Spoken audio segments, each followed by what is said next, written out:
Hi hello welcome to post 360. నేను మీ Murali Rapal. Election commission ఈ పేరు వినగానే దేశవ్యాప్తంగా అబ్బా విశ్వసనీయతకి మారు పేరు.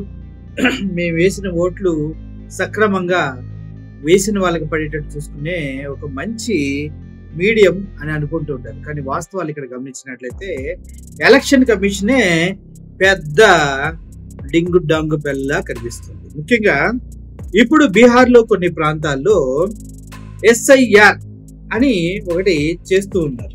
ఎస్ఐఆర్ అంటూ ఎలక్షన్ కమిషన్ బీహార్లో చేయడానికి సుప్రీంకోర్టు నొప్పించి వెళ్ళింది. ఎప్పుడో 2003లో జరిగిన గణాంకాలు తప్పించి కొత్తగా లేరు. అప్పుడైతే 5 కోట్ల మంది ఉన్నారు, ఇప్పుడు 7,80,00,000 మంది ఉన్నారు బీహార్లో. సో ఇందులో కొంతమంది అక్రమ ఓటర్లు ఉన్నట్టు మాకు తెలిసింది. కాబట్టి మేము వెంటనే స్పెషల్ ఇంటెన్సివ్ రివిజన్ కి వెళ్ళాలి, ఎంతమంది అక్రమ వలసదారులు ఉన్నారో వాళ్ళని కనిపెట్టాలి అంటూ ఎలక్షన్ కమిషన్ కొత్త డ్రామాకి తెరలేపింది. ఇదందరూ మనకు తెలుసు.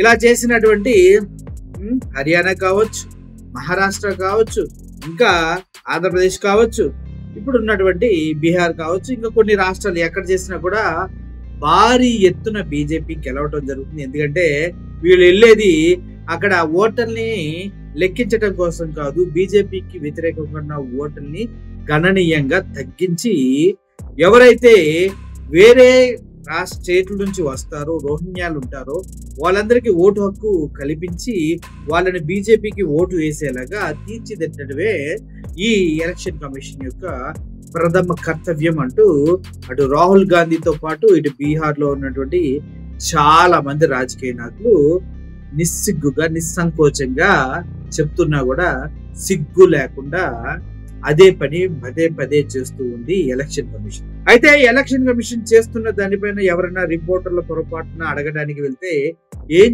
జరుగుతుందని మీరు అనుకుంటున్నారు అంటే, వాళ్ళని వికృతమైన భయంకరమైన కేసులు పెట్టి జైలుకి పంపించే ప్రయత్నం చేస్తుంది. ఇప్పుడు ఒక సీనియర్ జర్నలిస్ట్, ఎన్నో అవార్డులు పొందాడు, మంచి పేరున్న వ్యక్తి, ఇన్వెస్టిగేటివ్ జర్నలిస్ట్, తనకంటూ ఒక ప్రత్యేకమైనటువంటి గుర్తింపు పొందిన వ్యక్తి అజిత్ అంజుమన్. ఆయనని అరెస్ట్ చేసి పోలీసులు లోపలేశారు. ఎందుకో తెలుసా? బీహార్లో ఓటర్ల జాబితా సవరణ జరుగుతున్న విషయంలో ఈయన జోక్యం చేసుకున్నాడని, అలా జోక్యం చేసుకోవడంతో పాటు ముస్లింస్ కి వేరే వారికి మధ్య ఉన్నటువంటి మతతత్వమైనటువంటి విద్వేషాలని ఈయన రెచ్చగొట్టడానికి చూశాడని చెప్పేసి ఈయన పైన పోలీసులు పోయిన సోమవారం కేసు నమోదు చేయడం జరిగింది. జూలై 12న బాలియాలో పోలింగ్ బూత్ సందర్శించిన తర్వాత అవార్డు గెలుచుకున్న జర్నలిస్ట్ అజిత్ అంజుమ్ పై భారతీయ న్యాయ సంహిత 2023 ప్రాతినిధ్య చట్టం 1951 సెక్షన్ల కింద కేసు నమోదు చేయడం జరిగింది. ఆ యూట్యూబ్ ఛానల్ నిర్వహిస్తున్నటువంటి అంజుమ్ బూత్ లో అనేక ఫార్మ్స్, గణాంకాలకు సంబంధించినటువంటి ఈ ఫైల్స్ ఉంటాయి కదా, అవి అక్కడ కట్ల పడినట్టు చూసి అందుట్లో కొన్నిటికి ఐడెంటిటీ కార్డ్స్ ఏమీ ఇవ్వలేదు. అవి అలాగ ఐడెంటిటీ కార్డ్స్ లేకుండా అటాచ్ చేయకుండా ఉన్నాయి. కొన్నిటికైతే సరిగ్గా ఫిల్లింగ్ కూడా లేదు, అంటే పేర్లు, అడ్రస్లు ఏం రాస్తారు అవి కూడా సరిగ్గా ఫిల్ చేయలేదు. మరికొన్ని కొద్దిగా నింపబడి సంతకాలు పెట్టేసి పంపించినవి ఉన్నాయి. ఏంటి ఇదని ప్రశ్నించాడు ఆయన.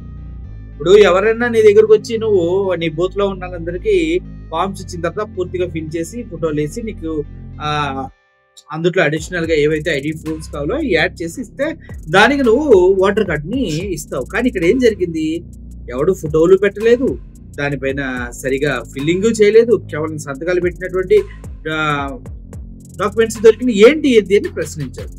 దీని గురించి ఆయన పైన కేసు పెట్టడం జరిగింది. అంటే బీజేపీ గవర్నమెంట్ ఏ రేంజ్ లో తొక్కి పట్టి నార తీస్తుందో అర్థం చేసుకో.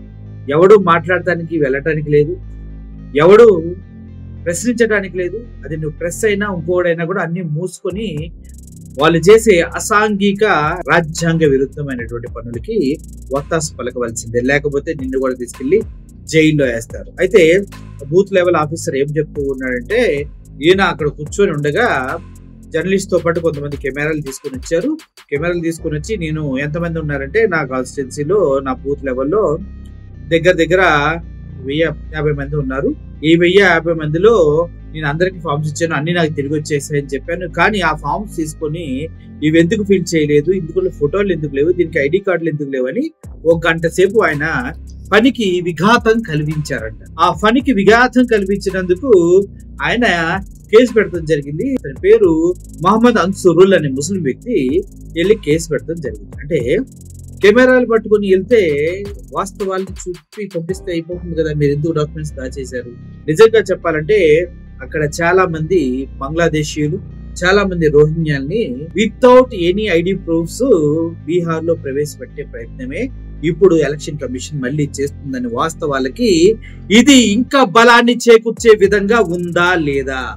నిజంగా చెప్పాలంటే బంగ్లాదేశీయుల్ని ఇక్కడికి రాగానే వాళ్ళని ముస్లిం అయినప్పటికీ కూడా హిందువులుగా మారిపోయి హిందువుల అమ్మాయిని పెళ్లి చేసుకోవాలని చెప్పి వాళ్ళకి కొత్త ఓటర్ కార్డులు ఇచ్చేసి మీకు ఆధార్ కార్డు, రేషన్ కార్డు అన్ని ఇస్తాము, మీరు ఇక్కడే ఉండొచ్చు, మీరు మాత్రం ఓటు బీజేపీకి వేయాలని వాళ్ళందరినీ బలవంతంగా ఒప్పించి వాళ్ళతో ఓట్లు ఎంచుకుంటూ వాళ్ళకు ఉన్నటువంటి అవసరాన్ని వాడుకుంటూ అనునిత్యం ఇలా రగిలిపోతూ ఆంధ్రప్రదేశ్ ని రావణ కాష్టంలా చేస్తున్నటువంటి బీజేపీ గవర్నమెంట్ ని ఏం చేసినా తప్పలేదంటూ ప్రజలు చెప్తూ ఉన్నారు. ఇప్పటికే ఆంధ్రప్రదేశ్ వ్యాప్తంగా మనం చూసుకున్నట్లయితే అనేక రకాల కేసులు పెడుతూ ఉన్నారు.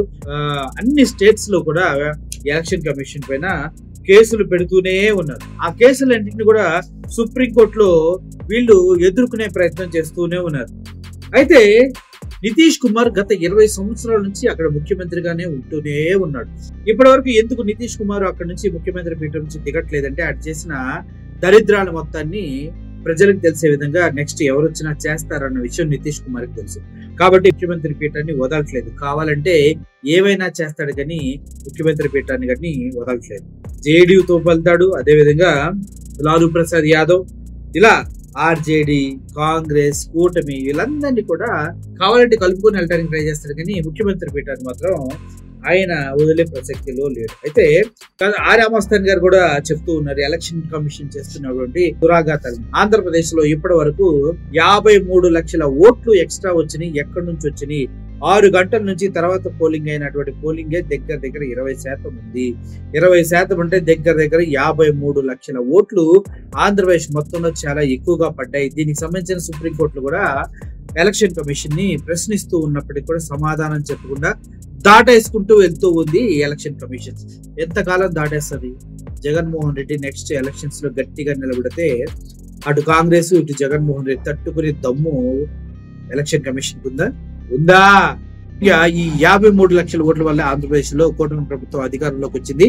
వైఎస్ఆర్సీపీ ప్రభుత్వం ఓటమి పాలైంది. దీని వాస్తవాలను తెలియచేయాల్సిన అవసరం ఎంత ఉంది? జగన్మోహన్ రెడ్డి గారు పూర్తి ఇన్ఫర్మేషన్ దేని గురించి అయితే ఉంది, ఎంతమందిని అయితే తను నమ్మాడో ఆ నమ్మిన వాళ్ళే జగన్మోహన్ రెడ్డి గారిని వెన్నుపోటు పొడిచారంటూ కూడా ఆయనకి పూర్తి విశ్వసనీయమైనటువంటి విచారం ఉంది. జగన్మోహన్ రెడ్డి రాబోయే రోజుల్లో ఆయన కార్యాచరణ పూర్తిగా స్ట్రాంగ్ గా ఎవడు ఊహించినట్టుగా కంబ్యాక్ అంటారు కదా, ఫుల్ ఫోర్స్ తో కంబ్యాక్ అలా రావడానికి సిద్ధంగా ఉన్నారు. అయితే ఆర్ఆర్ మస్తాన్ గారు చెప్తుంది ఏంటంటే, ఏ ఎలక్షన్ జరిగిన తర్వాత అయినా ఫామ్ 16 అనేది నెక్స్ట్ డే ఎలక్షన్ రిజల్ట్స్ వచ్చిన నెక్స్ట్ డే ప్రజల్లోకి ఫామ్ 16 ఇవ్వాలి. అందులో పూర్తి ఇన్ఫర్మేషన్ ఉంటుంది. ఎవరెవరు ఏ గుర్తుతో పోటీ చేశారు, ఏ పార్టీతో పోటీ చేశారు, ఏ కాన్స్టిట్యున్సీలో పోటీ చేశారు, వారికి ఓటు శాతం ఎంత పడింది, ఎంత పడలేదు, ఏ ఓట్లు ఏరియాలో ఎంత పడ్డాయి, ఇలా పూర్తి ఇన్ఫర్మేషన్ ఇది ఫామ్ 16 లో ఉంటుంది. ఇది ఎప్పుడైనా కూడా ఎలక్షన్ అయిపోయినా గంటకు రిలీజ్ చేశారు. కానీ ఆంధ్రప్రదేశ్ లో మాత్రం 108 రోజుల తర్వాత ఉంచుకొని 109వ రోజు ఎందుకు ఎలక్షన్ కమిషన్ రిలీజ్ చేసింది? ఆరామస్తాన్ దాని గురించి వెయిట్ చేస్తూ ఉంటే దాంట్లో చాలా నిగూఢమైనటువంటి దరిద్రాలు దాగి ఉన్నాయంట. కావాలనే వైఎస్ జగన్మోహన్ రెడ్డిని కుట్రపూర్తిగా ఓడించడంలో ఈ ఎలక్షన్ కమిషన్ ముందుండి నడిపించిందంటంలో ఎటువంటి సందేహం లేదంటూ ఈ ఫామ్ 20 చూసిన ప్రతి ఒక్కరికి అర్థమైపోతుందంటూ చెప్తూ ఉన్నారు. నిజంగా ఈ ఫామ్ 16 తో పాటు ఈవీఎంలు మెయింటైన్ చేశారు, డబ్బులు ఇచ్చి సొంత వారిని కొన్నారు, జగన్మోహన్ రెడ్డి పక్కన ఉన్న వాళ్ళని కొన్నారు. ఆ విధంగా ఆంధ్రప్రదేశ్ వ్యాప్తంగా జగన్మోహన్ రెడ్డి ప్రతిష్టను భంగం కలిగించే విధంగా వీళ్ళు ఇటువంటి కార్యాచరణకు రూపొందించారు కూటమి ప్రభుత్వం అంతా కలిసి. అలాగే ఇప్పుడు బీహార్ లో కూడా ఓడిపోతే నితీష్ కుమార్ ఓడిపోతాడు. నితీష్ కుమార్ ఓడిపోతే బీజేపీ గవర్నమెంట్ కూలిపోతుంది. ఎందుకంటే దగ్గర 235 పైగా అక్కడ కాన్స్టిట్యూన్సీస్ ఉన్నాయి, అన్ని ఎమ్మెల్యే సీట్లు, అందులో ఎంపీ సీట్లు అన్ని వస్తాయి. కాబట్టి పెద్దది పెద్ద పెద్ద పెద్ద ప్రభుత్వం ఇది.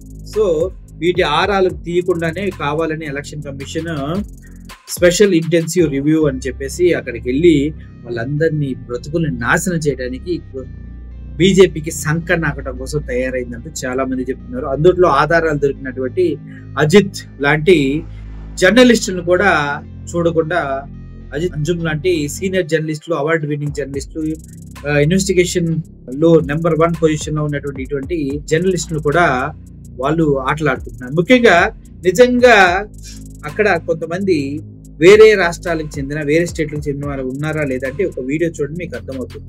ఇందుట్లో క్లియర్ గా తెలిసిపోతుంది బంగ్లాదేశ్ నుంచి రోహింగ్యాలని మొత్తాన్ని కూడా హిందువులుగా మార్చేసి వాళ్ళకి ఆధార్ కార్డులు అన్ని ఇస్తున్నారని ఈ వీడియో సాక్ష్యం.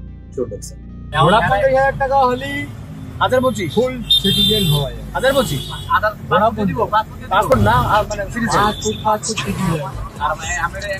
আপনি এখানেই ভোট দেবেন, এখানেই ভোট দেবো আমি, এখানেই দেবো। কোনোদিন দাও না কার্ড, আর কি কার্ড? আমাদের এখানে কার্ডেই হলো, করতে গেলে টাইম লাগে।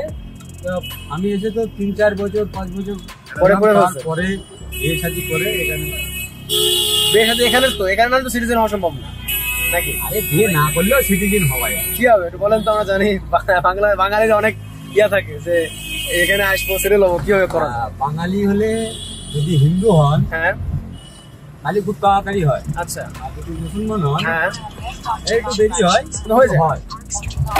প্রসেসটা কি বলতে পারবেন আমাদের? প্রসেস থাকতে হবে, থাকতে হবে। আজকে একটা ফর্ম ফিল আপ করবেন, কাল একটা আধার কার্ড করবেন, কাল প্যান কার্ড করবেন, দুদিন রেশন কার্ডে ফর্ম ফিল আপ করবেন। বাট ওরা তো বলবে যে তুমি বাংলাদেশি, তো তুমি কেন করবে? তুমি বলবে কেন? ঠিকানা চাইবে? ঠিকানা চাবে কেন? আমি এসছি এখানে এখন থাকতে।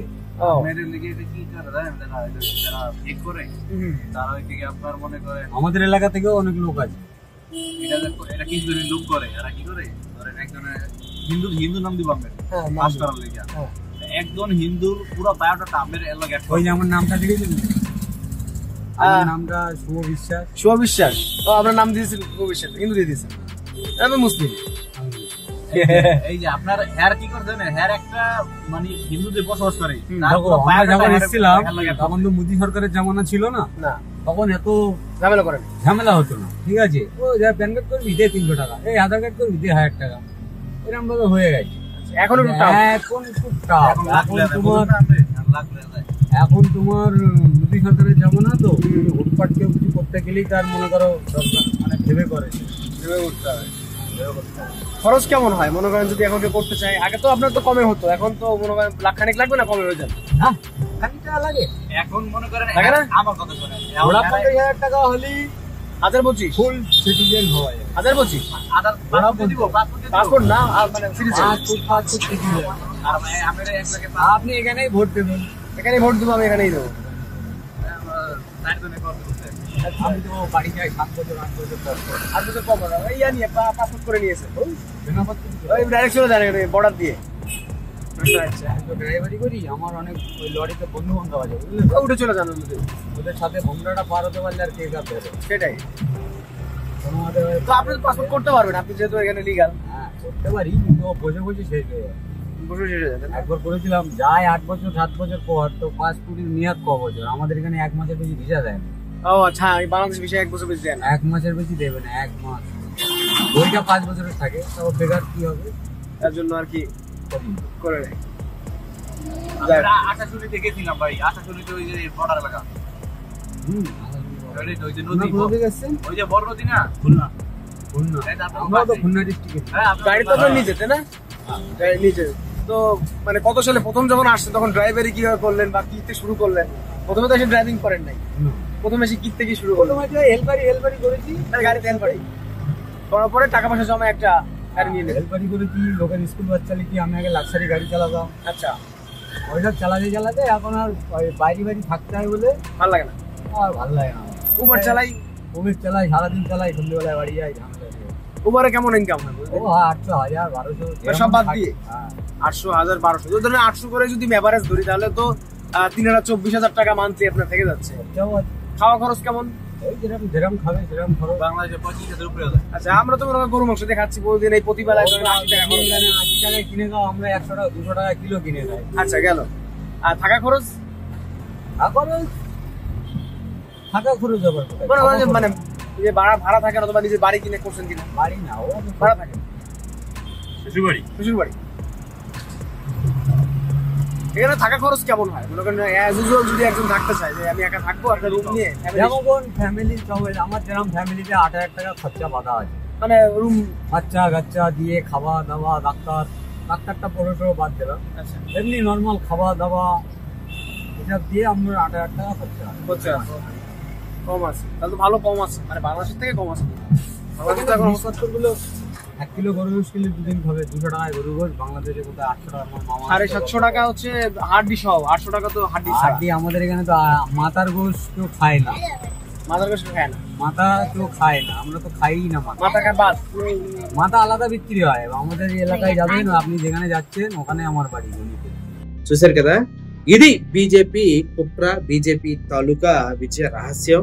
బతుకలేక సిగ్గు లేక గతిమాలి బ్రతుకుతూ ఉంది బీజేపీ. నీతిగా న్యాయంగా ఏమీ చేయలేక పక్కదారులు తొక్కుతూ పక్కలేసి మరీ అధికారంలోకి రావడానికి చూస్తున్నటువంటి బీజేపీ చూస్తుంటే నాకు సిగ్గేస్తుంది, అసహ్యం వేస్తుంది, చిరాకు కూడా వేస్తుంది. సో మీరు అర్థం చేసుకుంటారు అనుకుంటున్నా, ఎలక్షన్ కమిషన్ కి ప్రజలే రాబోయే రోజుల్లో బుద్ధి చెప్పబోతూ ఉన్నారు. ఇప్పటికే చాలా మంది ఎందుకు ఓట్లు మా వాళ్ళకి పడలేదని ప్రశ్నలు సంధిస్తూ ఉన్నారు. అయినా కూడా ఈసీకి బుద్ధి రావట్లేదు. రాబోయే రోజుల్లో ప్రజలు, న్యాయ వ్యవస్థలు, అధికారులు అంతా కలిసి ఈసీకి బుద్ధి చెప్తారని నమ్ముతూ సెలవు తీసుకున్నాను. Thank you for watching this video. Murali signing off. Thank you so much.